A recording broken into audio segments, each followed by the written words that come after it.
আজকের ব্লগটা তৈরি করা হলো মোটামুটি হচ্ছে আমরা হনুমানজি মন্দির গেছিলাম।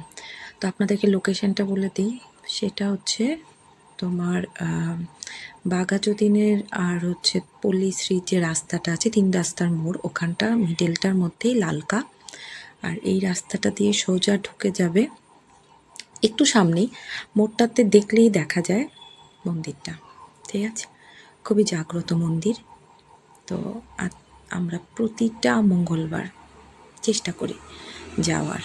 তো এখানে দেখো কি সুন্দর ধূপকাঠি আগরবাতি জ্বালানোর জায়গা করে দিয়েছে। এবং নর্মালি এই মন্দিরটা একটা গাছের উপর বেস করে, দেখো উপরে যে গাছটা, এটা কিন্তু ভেতরটাতেও আছে এবং এটার চারপাশটাতে মিলেই এই মন্দিরটা।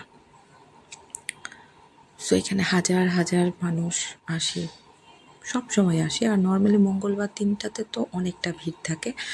আমরা গিয়েছি অনেক সকাল, কারণ বাচ্চাদের মর্নিং স্কুল থাকে, তো ওদেরকে স্কুলে দিয়ে আমরা দুজনে চলে গেলাম হচ্ছে মন্দিরটায়। সেই মন্দিরটাতে এক ধরনের অন্যরকম শান্তি, মনটাই ভালো হয়ে যায় মন্দিরটাতে। তার মধ্যে এখানে দেখো পাশেই সব কিছু পাওয়া যায়। আমরা ঢুকে গেলাম মন্দিরে। তো ওই মন্দিরে যে পুরোহিত আছেন, তো ওনার মাধ্যমে আমরা পুজো দিয়ে নিলাম। প্রথমে পুজো করে এখানটার মধ্যে তোমার চলে আসলাম। এখানে দেখো কেউ যদি চায় হনুমানজির সেই চালিসা পাঠ করতে, ওখানটাতে টানানো আছে, দেখে দেখে অনেকেই এখানে বসে বসে চালিসা পাঠ করছে। ঠিক পেছনটা দিয়ে আছে শিব ঠাকুরের মন্দির। তো শিব ঠাকুরের এখানে আলাদা পুরোহিত আছে, চাইলেই সবাই ওখানটায় শিব ঠাকুরের পুজো দিতে পারে। দিচ্ছেও অনেক ভক্তরা সেখানটায়, আমরাও দিয়েছি।